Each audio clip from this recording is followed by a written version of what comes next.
Before we begin, let us know where you're listening from. After the story, rate it from 1 to 10. Now let's start.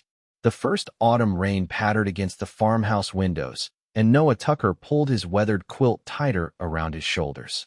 48 years old, with more gray in his beard than brown, he'd grown accustomed to the emptiness of his home. The way his footsteps echoed through rooms meant for a family he never had. His farm sat on the outskirts of Millfield, a place where everybody knew everybody, where folks still brought casseroles when someone got sick, and where Noah had been labeled the loner ever since his parents passed, leaving him the 200-acre property and a lifetime of solitude. "Come on, Rusty," he murmured to his aging retriever.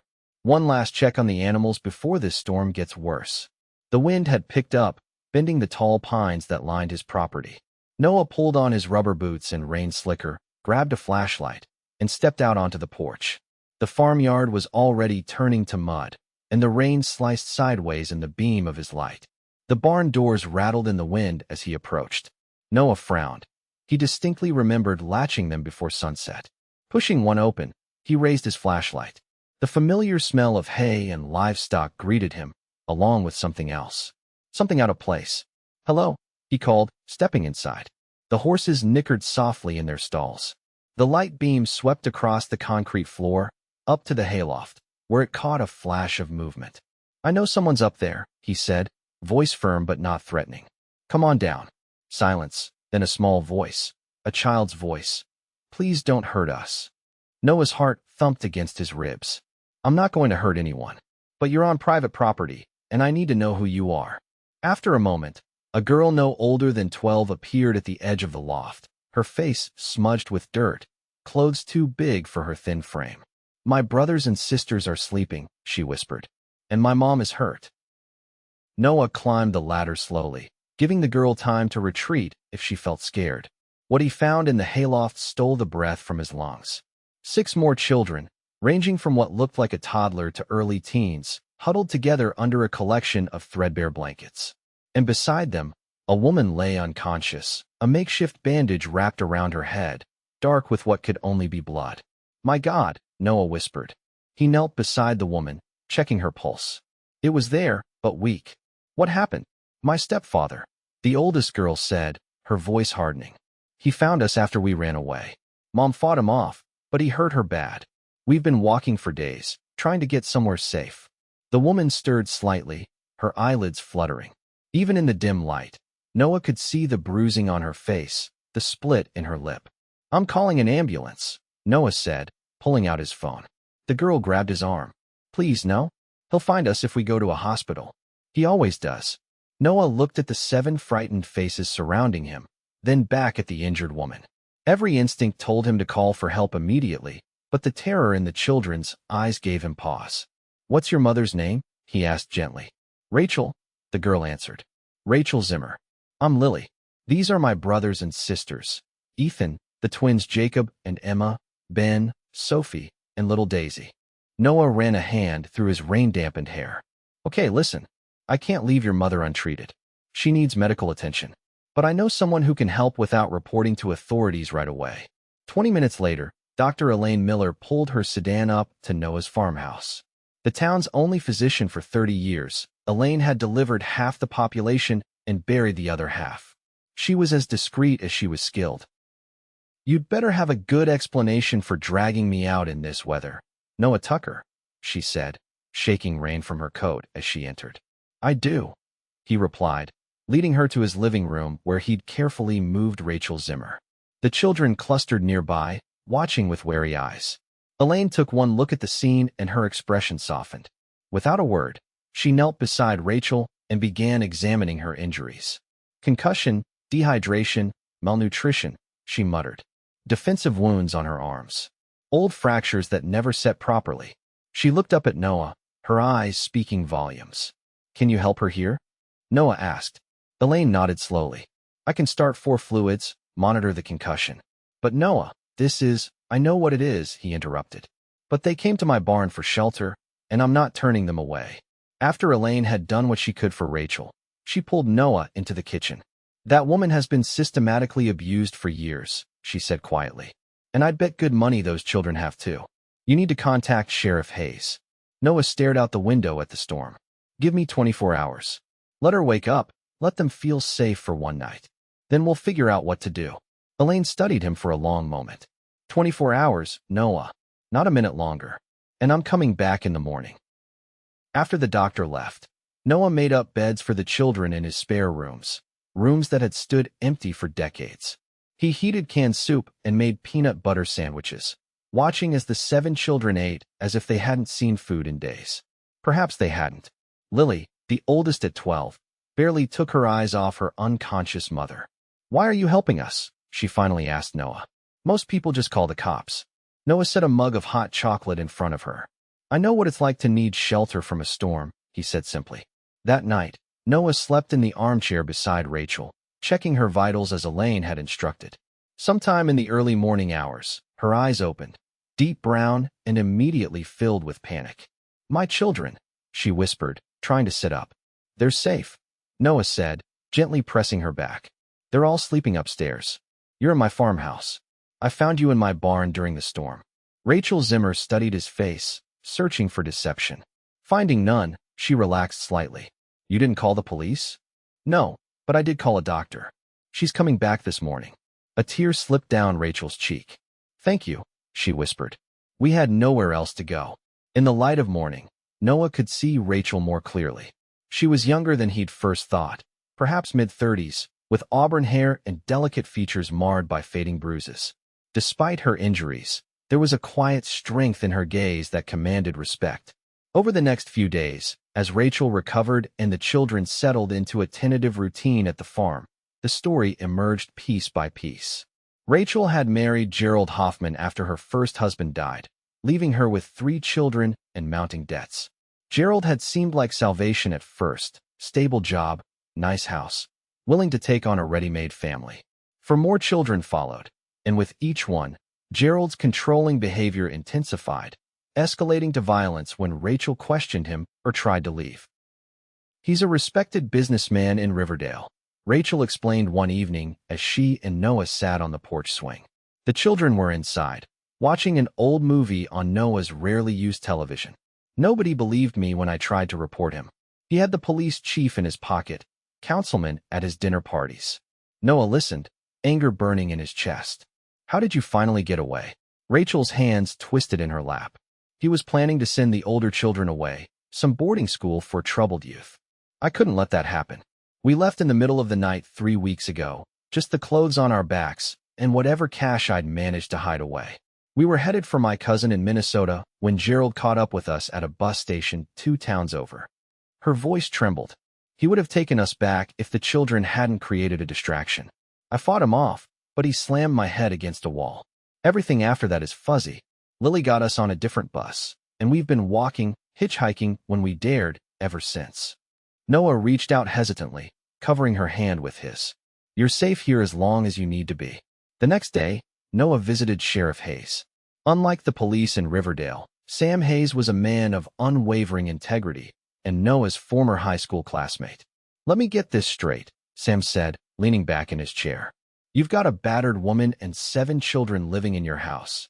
You know her husband is looking for them, and you're just now coming to me? Noah stood his ground. I needed to understand the situation first, but now I need your help making sure they stay safe. Sam rubbed his chin. Gerald Hoffman, name sounds familiar. Wait, isn't he that developer who's been buying up half of Riverdale County? Man's got serious connections, Noah. And he's been abusing his wife and children for years, Noah replied. There are medical records to prove it. Sam sighed. I'll look into it. But if they want official protection, she'll need to file a report and press charges. News travels fast in small towns. By the end of the week, everyone in Millfield knew that Noah Tucker, the quiet farmer who barely spoke 10 words at the monthly town meetings, had taken in a woman and 7 children. The speculation ran wild. Some said Noah had a secret family all along. Others whispered about kidnapping or worse. But then Elaine Miller set the record straight at the beauty parlor, and soon a different kind of talk began. Talk about courage and kindness and doing the right thing. The Tucker farm began receiving visitors. First came Pastor Jim with grocery bags from the church pantry. Then Marge from the diner with casseroles. The elementary school principal brought books and learning materials for the children who hadn't attended school regularly in months. The town's seamstress arrived with clothes sewn from donated fabrics. Noah watched in amazement as his solitary existence transformed. His kitchen, silent for decades, now rang with children's laughter. His fields, which he'd maintained with grim determination, became playgrounds for impromptu games of tag and hide-and-seek. Rachel grew stronger each day. She helped in the kitchen, insisted on doing laundry, and spent hours in Noah's neglected garden, pulling weeds and planning what vegetables they could still plant before winter. "You don't have to do all this," Noah told her one afternoon as they shelled peas on the porch. Rachel looked up, a smile warming her face. "It helps me feel useful. Besides, I've spent too many years being controlled, being told what I couldn't do. It feels good to just be." Noah noticed how the sunlight caught in her hair, how her hands moved with quiet efficiency. Something stirred in him, a feeling so long dormant he barely recognized it. "Noah," she said softly, interrupting his thoughts. "We can't stay here forever. You know that, right?" He nodded, though the thought of his house emptying again left a hollow feeling in his chest. "Sheriff Hayes is building a case. Gerald's connections run deep, but Sam's found other women who filed complaints against him over the years." Rachel set down the colander of peas. "I'm afraid," she admitted. "Not just of Gerald finding us, but of what comes next. I have no money, no job skills. How will I take care of 7 children on my own?" Noah's hand found hers, calluses against soft skin. "You won't be on your own. Not anymore." The moment stretched between them, filled with unspoken possibilities. Then little Daisy came tumbling onto the porch, breaking the spell with demands to be swung high as the sky. That night, after the children were asleep, Noah found Rachel standing in his study, looking at the faded photographs on the wall. His parents on their wedding day, Noah as a serious child, the farm in its earlier days. "You never married?" she asked as he joined her. Noah shook his head. "Came close once, in my 20s. Her name was Hannah. She wanted city lights and excitement. I couldn't leave the farm." "Do you regret it?" "Staying?" Noah considered the question. "I used to. For a long time, I blamed this place for my loneliness. But now I think maybe I was just waiting." He met her eyes. "Maybe the farm knew something I didn't." Rachel's smile was tentative, a fragile thing just beginning to bloom. "Noah Tucker, are you flirting with me?" He felt heat rise in his cheeks. "I'm not sure I remember how." She laughed then, a sound so genuine it made his heart stutter. "Neither do I. It's been a very long time since anyone looked at me the way you do." "How do I look at you?" he asked, stepping closer. "Like I'm worth seeing." Sheriff Hayes arrived at the farm 3 days later with news. Gerald Hoffman had been arrested on multiple charges: tax evasion, fraud, and finally, domestic abuse. 3 former employees had come forward with testimonies about his violent temper, and financial records revealed he'd been embezzling from his company for years. "It's not over," Sam warned. "He's got expensive lawyers. But his reputation is in tatters, and the restraining order is in place. Rachel and the kids can come out of hiding." The news should have brought only relief, but Noah felt a conflicting ache. With Gerald no longer an immediate threat, Rachel would be free to leave, to start over somewhere else. That evening, after the children had gone to bed, Noah found Rachel sitting alone on the back porch steps, looking up at the stars. "What are you thinking about?" he asked, settling beside her. "Possibilities," she answered. "For the first time in years, I can actually think about the future." She turned to him. "The children love it here. They've never had space like this, never felt so free." Noah's heart quickened. "And you? How do you feel about this place?" Rachel was quiet for a long moment. "I feel like I can breathe here.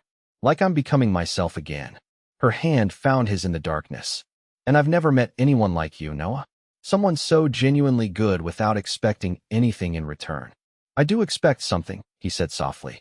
She tensed slightly. "What's that?" "A chance." His voice was barely audible. "A chance to see what this might become, between us. I know it's too soon, and you've been through hell, and there are 7 children to consider." Rachel silenced him with a finger to his lips. "I think we deserve that chance. But you should know what you're getting into.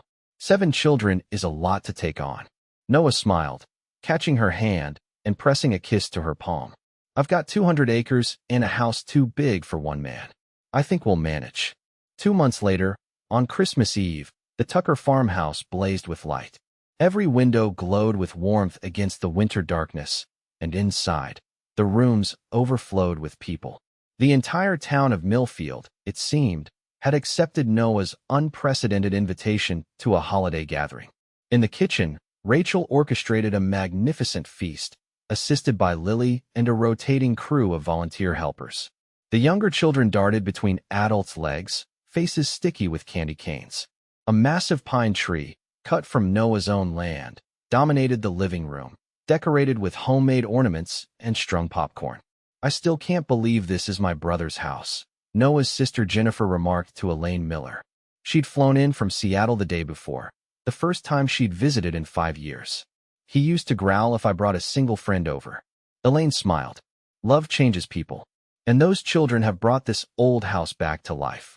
In the dining room, Noah was deep in conversation with Pastor Jim and Sheriff Hayes, discussing plans for the new youth center being built in town, a project Noah had unexpectedly volunteered to help fund.